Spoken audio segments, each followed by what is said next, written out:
chaîne de référence Nabino, chaîne par laquelle on a toujours soutiré des informations pour les assurer, pour les affiliables à ce qui concerne la République démocratique du Congo. Neye tolobaka Congo mboka munene makambo ezanga kate. Toyeli boso Nabino, j'espère que lobi bomona kinga ite na ba etando, je fais l'effort. Nebo ki mongo et meki moi muke pour permettre, donc je me suis privé vraiment na lobate na vala kikinya pour se ressourcer une fois de plus pour na koya kozonga na service ya nation otozalango ya ko éclairer opinion nationale et internationale sur les actualités politiques de la République démocratique du Congo. Donc nous sommes très heureux de vous revoir encore une fois de plus avec ce numéro de décryptage que nous allons décrypter ensemble. Nabino ba papa, Nabino ba maman, sur les actualités politiques de la République démocratique du Congo. Nasengi Nabino, au besoin pour hésiter de vous abonner. En tout cas, veuillez vous abonner massivement parce que la chaîne Oyo n'est Bokozala informé sur tout ce qui se passe en République démocratique du Congo. Donc, awa, tozo beta mingi situation sécuritaire. Mais toko koti sango avec les événements et nous allons parler sur les enjeux politiques na maimazali koleka awa.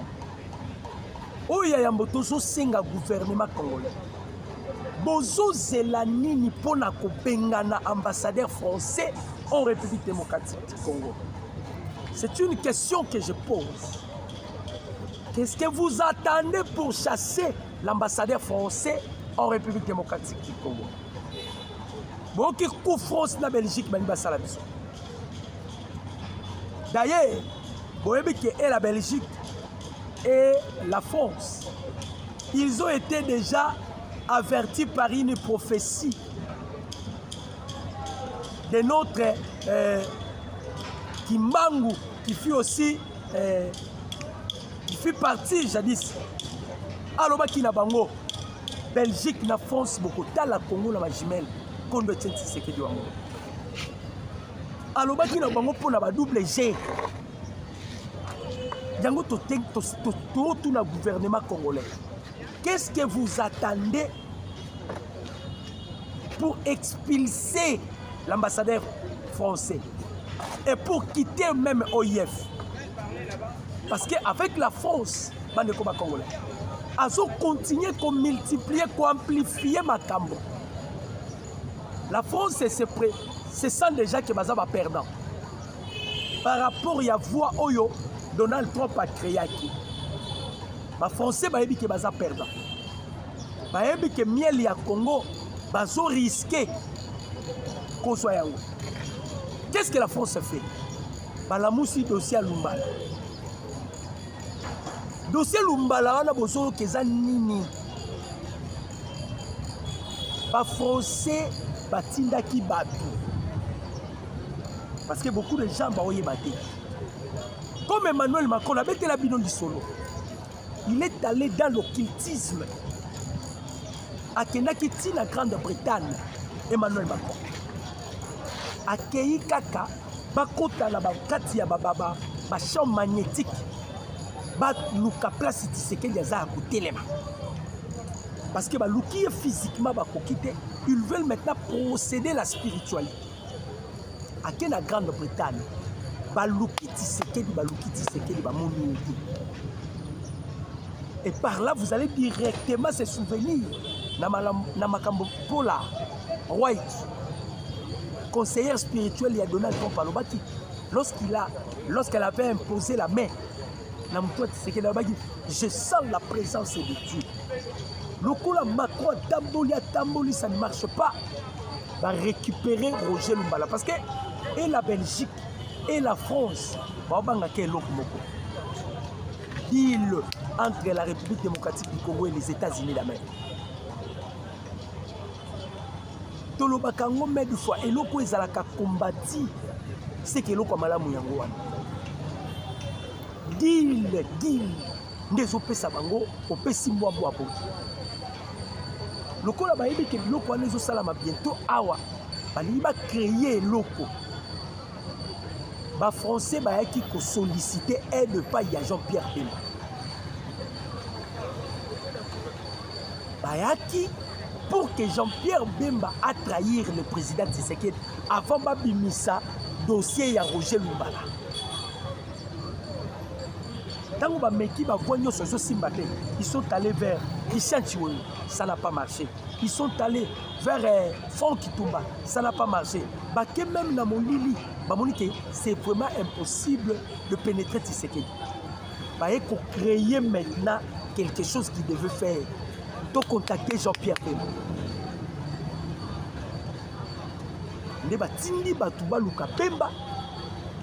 Bemba a trahi le président Tshisekedi.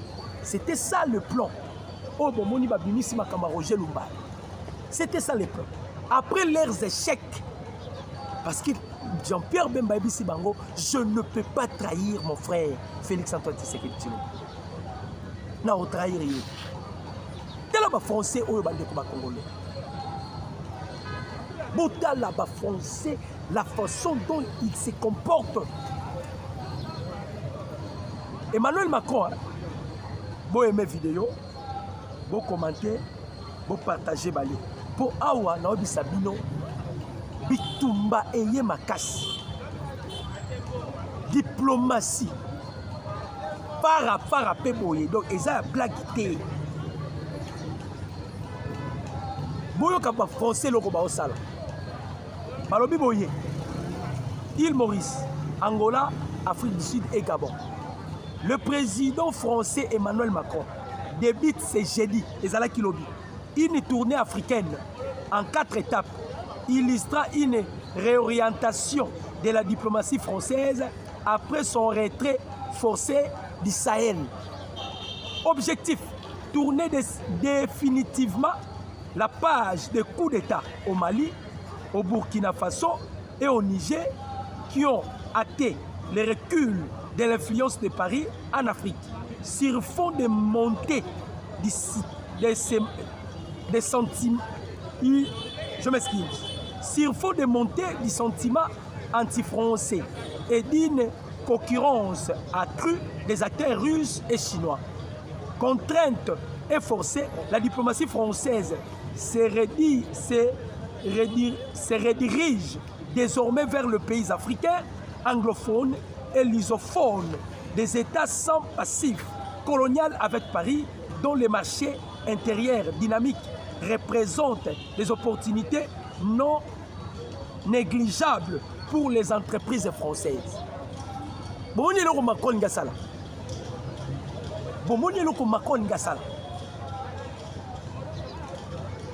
Macron, après qu'on bengana bango na Sahel, pourquoi ils ont chassé les Français dans le Sahel?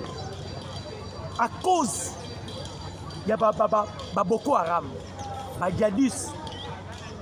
France azalaki na Mali, France azalaki na Niger, France azalaki na Burkina.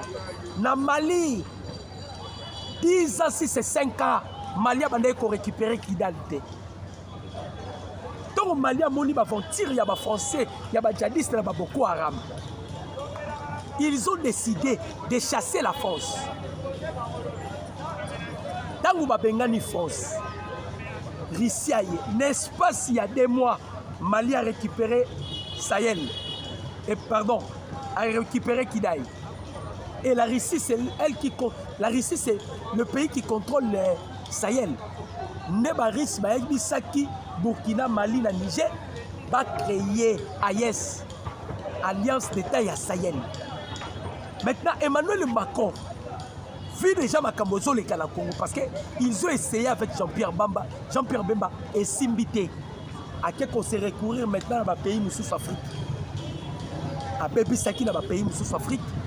À comment Lucasco Atambola pour la renforcer la coopération bilatérale ou la coopération diplomatique avec le pays Moussous. Il y a qu'on solliciter Jean-Pierre Bemba, français. Pour que Jean-Pierre Bemba a trahi Moukonzamboka. Avec tous les promesses au Bassalaki. Même Kaka France Oyo. Lorsque Burundi a résisté sur l'offre de Paul Kagame. Parce que Kagame a tina qui délégation ba IM23. Ba mona Ndayishimiye ba Cyprien Ndayishimiye soit repesa bango couloir. Ndayishimiye aboyaki. Bazo viser Grand Katanga non? Baza déjà na batu na bango ba kotsaki o ba komi kokanga bango lokwa ba nini oyo ba champignon. Ba kotsaki batu na bango. Il pensait que ba kozala la facilité à kokota ouvrir à Fizi ba kiti Baraka Bakiti Malamoko Butembo, Beni, directement à Katanga. Ça n'a pas marché. La France a quelqu'un Luka Evariste Ndayishimiye. Les Français bazami tema mabe. Nenge États-Unis pela moto. Nenge France ko pela moto. Eko pela moto. Torobonde la Nzambe ezo esika ba Congolais bazate. Ezo esika ka ba Français bazana ba mboka na bango kuna kati. Emmanuel Macron est allé voir Ndayishimiye. Bapesi kusu Ndayishimiye ba promesse, ba proposition. Ndayishimiye a boyi. Le même Macron, il est allé maintenant voir Atindi Batubamona Bemba. Bemba a boyi. Vous me dites que Mohamed Sonoko, Alobaka Zalaka a raison. Pas français, ils vont maintenant utiliser ma plus proche naïf. Ils sont allés voir Jean-Pierre Bemba. Parce que la minute Toyo, c'est Bemba qui détient même la clé à la diplomatie. Azala va fonction à 1500. Baluka Bemba. Bemba Boyi. Nebo moni ba français ba zongi. Ba sali bloc na ba belge. Balamoussi, dossier Roger Lumbala. Et ils pensent que Bissot au banc en France. Parce que Baza déjà bloqué. Ndebo moni Balamoussi, dossier Roger Lumbala. Pas de combat congolais. Bobi Mouto Azalaka chargé des opérations dans le Conseil de sécurité nationale. C'est Jean-Pierre Lacroix, c'est un Français. Boyo Kanano, ma révélation va venir ici pour la Makambo et Sala et Zo Salama. Ma révélation, il y a Makambo, il y a Monisco. Bateau, il y a un métier pour la paix dans le cannabis. Bateau, il y a un métier pour la cannabis. Boyo Kamakambo, ma révélation va venir. Tu aimes mes vidéos. Tu commenter, tu partager ma lien. Dans le but, tu aimes mes vidéos, tu commenter, tu partager ma lien. Boyo Kabino Moko. Tu le qui Yankuku et Kobima na poissa. Boyoka. Scandale au Nord Kivu. Goma. Des témoignages accablants révèlent la complicité de l'ONU dans les rapatriements forcés des réfugiés Hutus rwandais. Ce qui se déroule aujourd'hui au Nord Kivu dépasse les cadres d'un simple habit humanitaire. Des employés et de victimes décrivent un système où les M23, bras armés du Rwanda, organisent des déportations et où l'ONU, via les HCR, accompagne malgré elle des opérations qui violent frontalement les droits internationaux. Les témoignages sont clairs.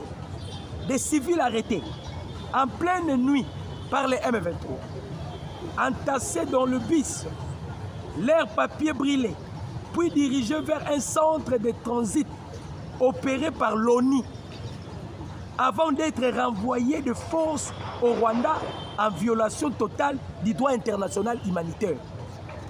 Ces schémas confirmés par plusieurs sources onusiennes posent une question brutale. Comment une agence censée protéger les réfugiés a-t-elle pu devenir même indirectement un maillon d'une déportation planifiée? dans les zones occupées par les M23, contrôlées militairement par le Rwanda.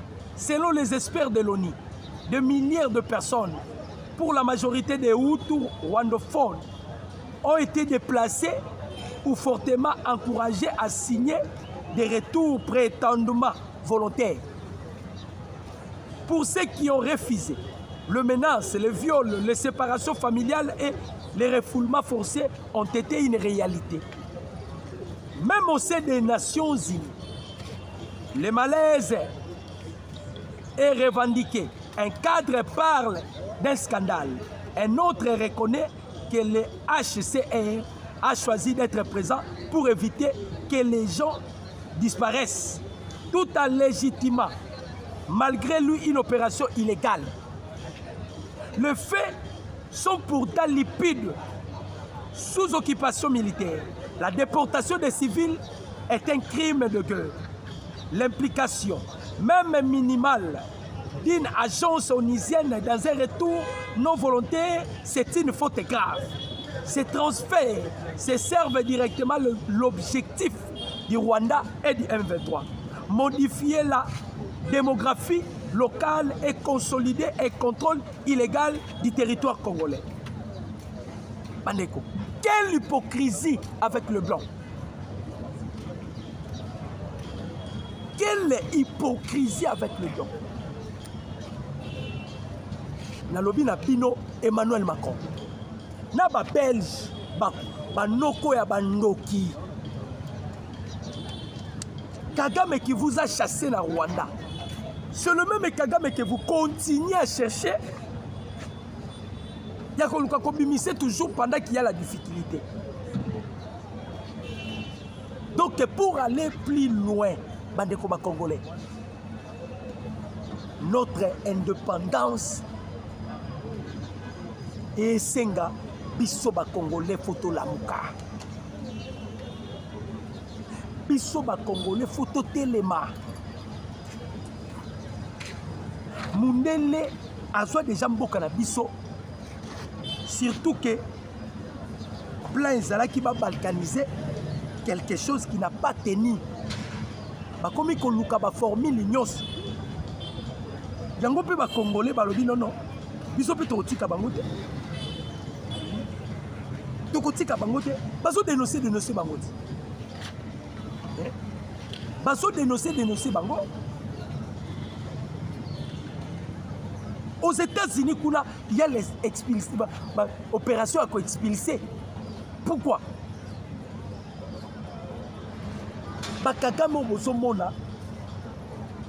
Ils ont eu l'avantage dans Mboka na biso. C'était commandité par la communauté internationale. C'était commandité par la communauté internationale.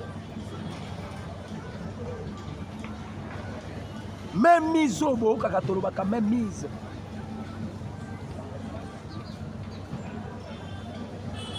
Yango to banda ekolela na mboka na biso bato nyonso bakangaki yo bakangaki pona makambo ya trahison. On devait les tuer. Donald Trump, le président des États-Unis, a aussi évoqué la peine de mort pour les démocrates qui ont exhorté l'armée à refuser d'obéir aux ordres.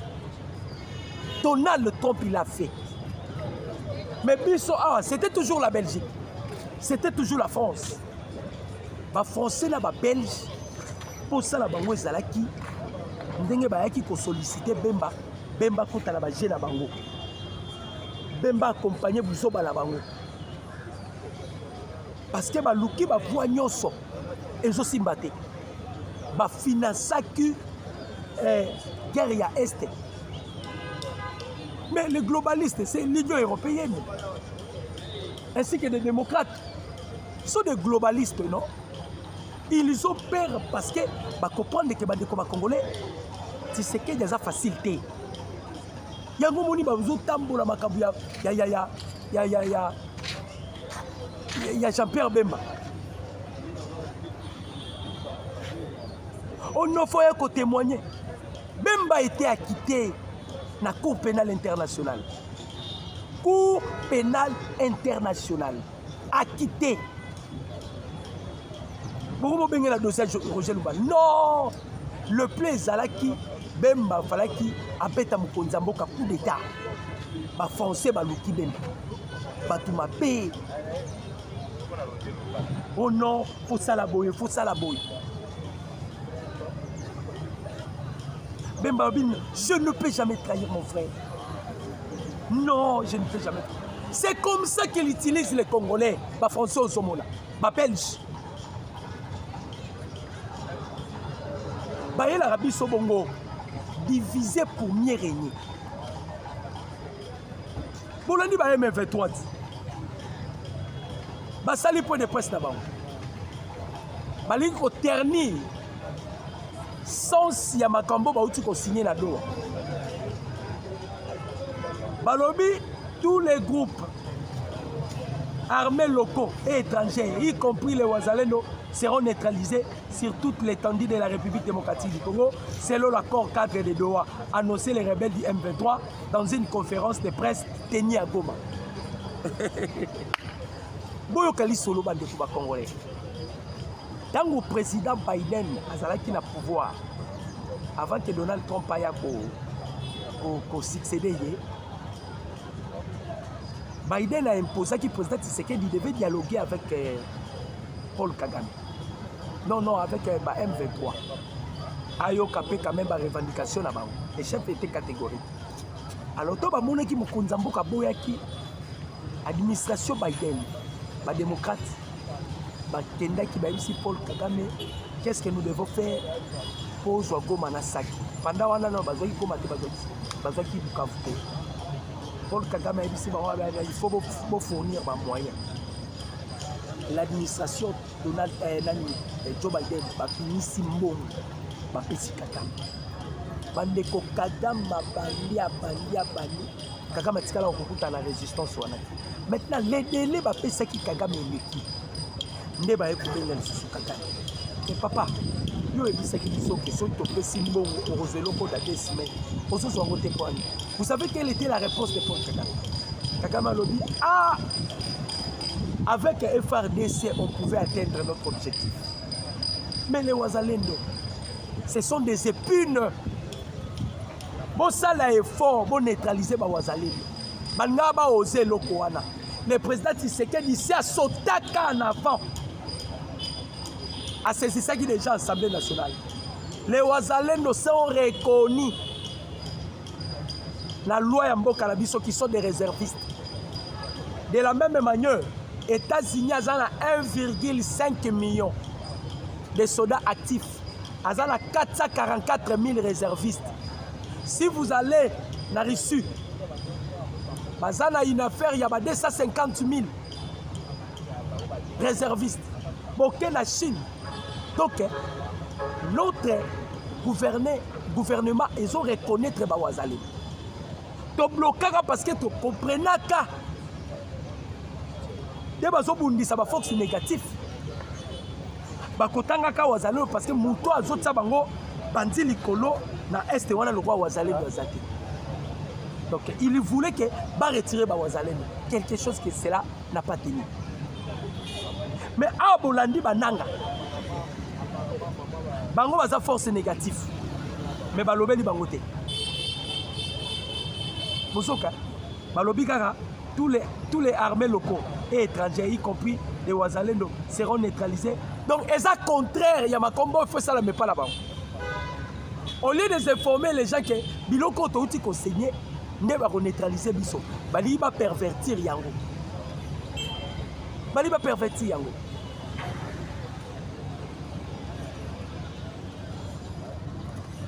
Toloba ki Yango Batoyo, Bandeko ba Congolais.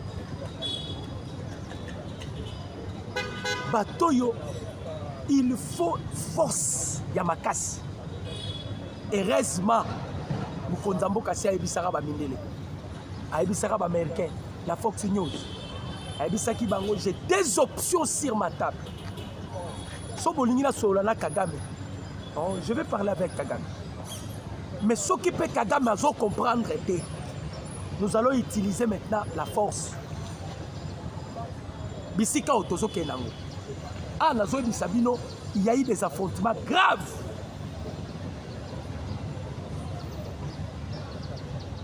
Il y a eu des affrontements graves, à tel que vous ne pouvez pas imaginer. Même Lisolo Fayoulou n'a pas la Kibino. Fayoulou Bomonaki, il a parlé du mal au nom de Joseph Kabila. Et ça va gêner Bango Bango Nyosoma Nakati.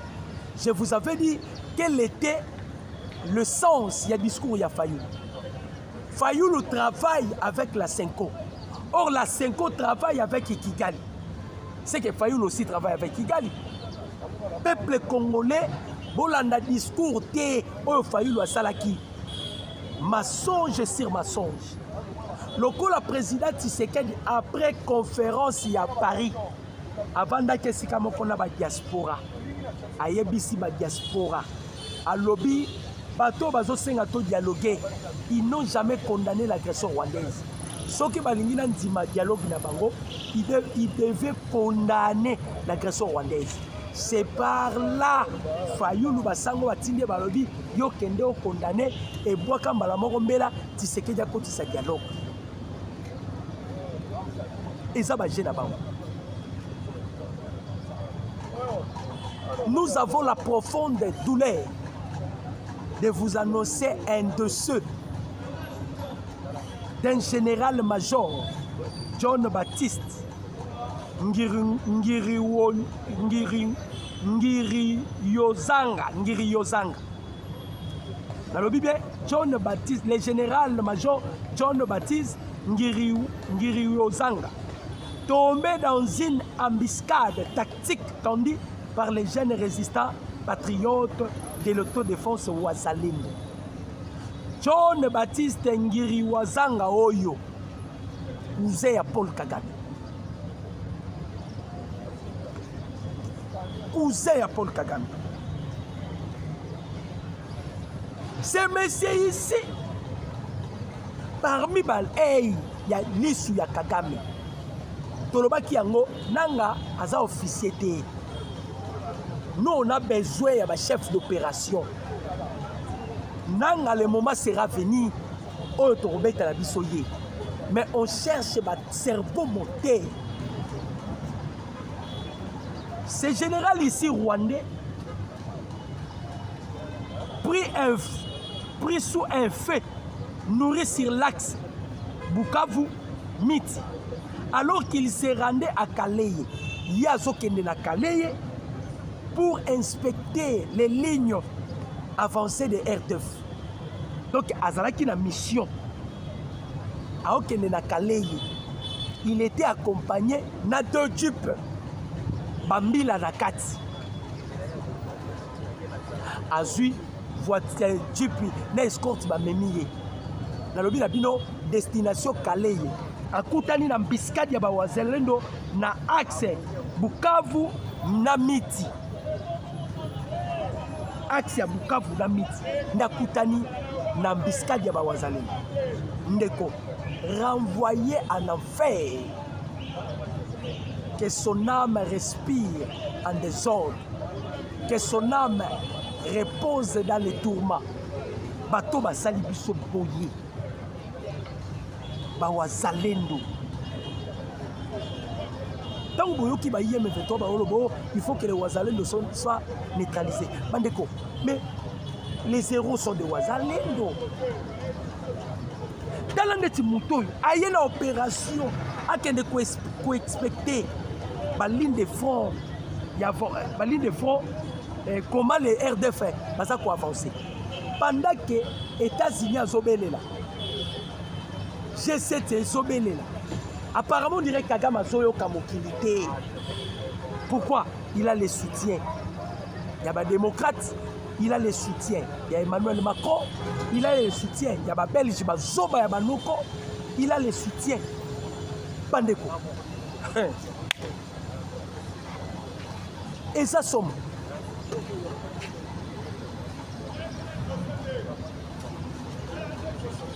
Et ça somme, bandeko ba contrôle. Bandeko ba congolais. Donc vous mona bandeko na ngai ba congolais. Batuwana ba kolingaka mokonzi mboka te. Tellement plan ya balkanisation ça qui quelque chose qui devait se passer 2025-2026. ils ont activé tout. Mais Mokonza Mboka pe alobi non non, tokotia bino pe maboko na pété.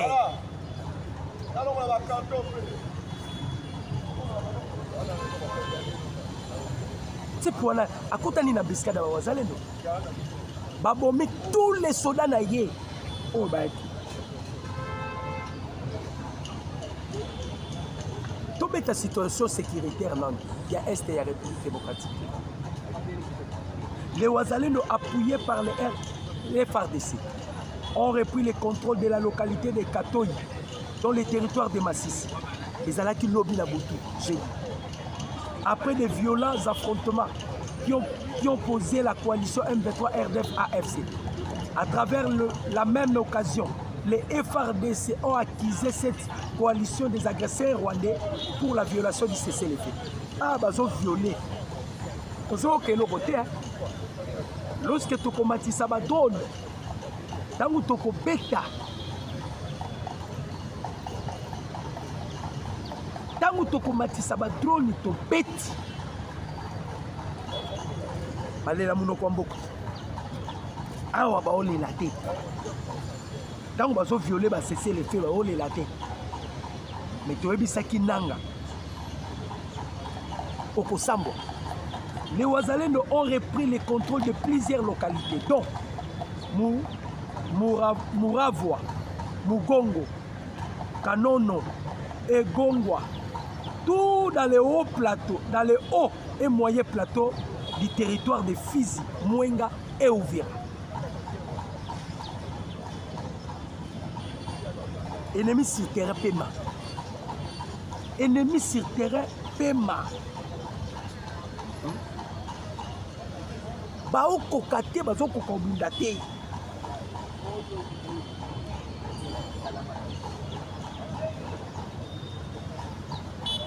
Bauto tinda basoki bakanyuki na banani o musu bauti kokangana batindi bango aux États-Unis pour l'okine kosala récolte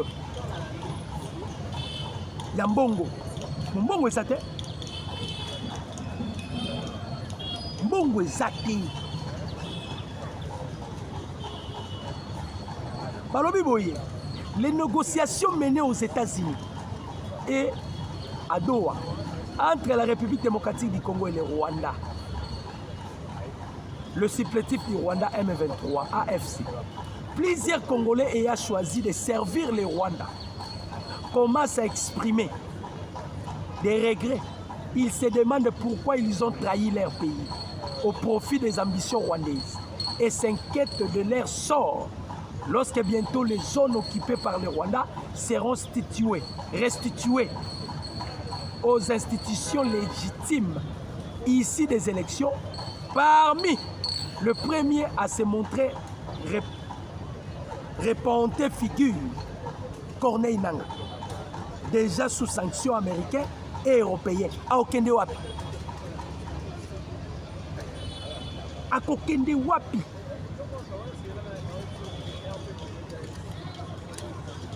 Yakokende wapi? Bato ba conseil banguza ba français. Lobi kaka bandeko ele. O kutu lelo na tongo awa. Non, ezalaki lobi na putu parce que la tongo appelle du Tumbebudabi. Sud Kivu, de violents combats ont opposé ce jeudi les patriotes Wazalendo du mouvement décisif pour la libération du Congo, MDLC, aux rebelles de la FC M23 soutenus par les R2 dans le territoire de Kabare, plus précisément dans le groupement de Bouore. Selon des sources locales, l'affrontement a été signalé dans la localité de Muganzo, au lieu dit Kiungwazi, dans les carrés du sable blanche. Les échanges de tirs, on dirait environ une heure avant d'achever par le repli des assaillants, précisent ces sources.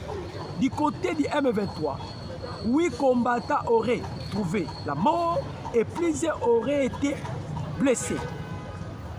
Voilà où est Salami Lobby. Où est Salamaki Lobby? Awa siko tozolo banabino bandeko ba Congolais.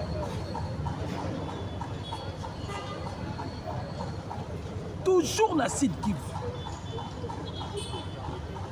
Ton petit ennemi reçoit l'équipe ennemi a cédé.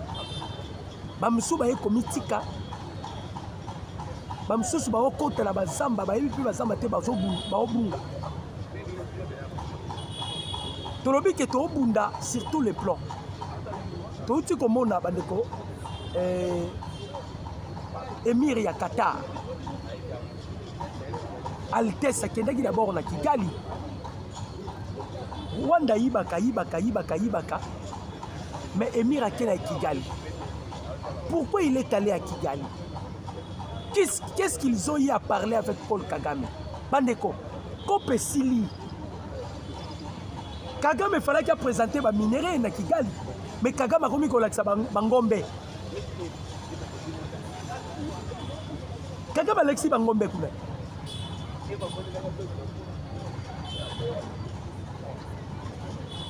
Kagame a commis kolaksa Bangombe na place Alaksa minéraux. Yango Peter Chanikutu a outi ko tweeté. Alobi lokola Kagame Alexis Bangombe. Lokola Kagame Alexis Bangombe. Biso sko to laksa minéraux. Parce que richesse au Rwanda bazala ngo Zangombe.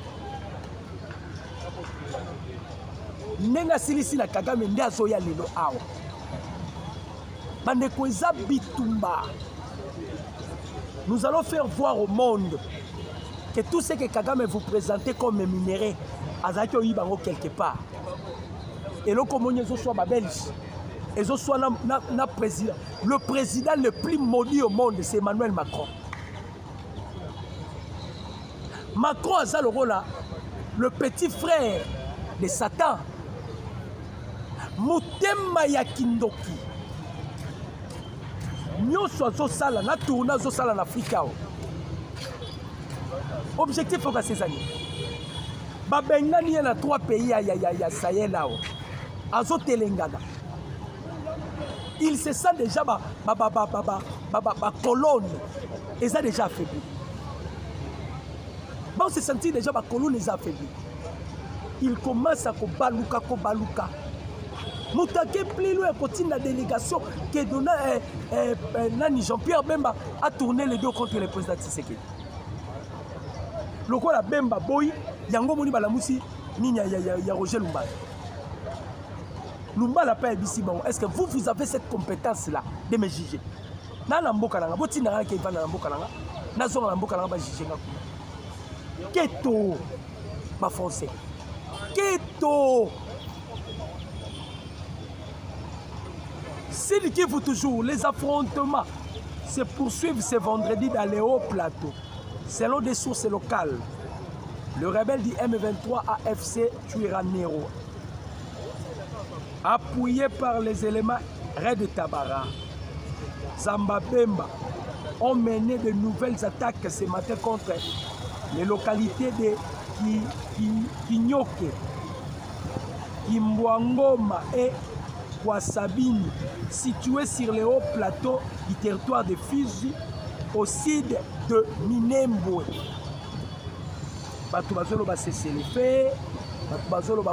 Voilà pourquoi je félicite encore Bawazalendo avec l'opération Ambiscade de lancée. Zala Makasi. Parce que si on coûte une Ambiscade, tu ne sortiras pas vivant. Tu ne sortiras pas vivant. Yo zala kama ye. Soki ka okutani na Ambiscade, tu ne sortiras pas vivant. Ndeko Kagame yo na toleye. Ndeko Kagame toleye. Toleye. Tobi seki Kagame yo. Ero bana ota Peter Chani. Kagame apesi Altesse ya Qatar, ba vache. Biso do pesa ekolta na kobali. Et les listes ba Rwanda na ba réseaux sociaux. Na ba tweet. Okolo ba bongo. Mais le minerai ça nous appartient. Minerai za rabinote. Biso de ba kolo minerai. To pesa muto to lingi. To pesa muto to lingi. Biso de ba kolo minerai. Do Donc, à Otozo Kenda, Congolais, la France et la Belgique, c'est ça déjà perdant. Ils ont peur. Parce que, en 2016, les Américains ont déjà un belge avertissement. Ils ont belge. Ceux qui ont sali blague avec le Congo et que tous le contrôle du Congo, vous serez des perdants. Vous serez des perdants. Maintenant, la France et la Belgique ceux qui ont signé un accord, les Américains Bisoto Samboué. Bandeko Congolais, tout la branche sur la même chaîne. Sur les actualités, dont les airs qui suivent. Mon numéro c'est plus de 143 89 63 95 965. Mon numéro c'est plus de 143 89 63 95 965. C'était avec plaisir, jeudi et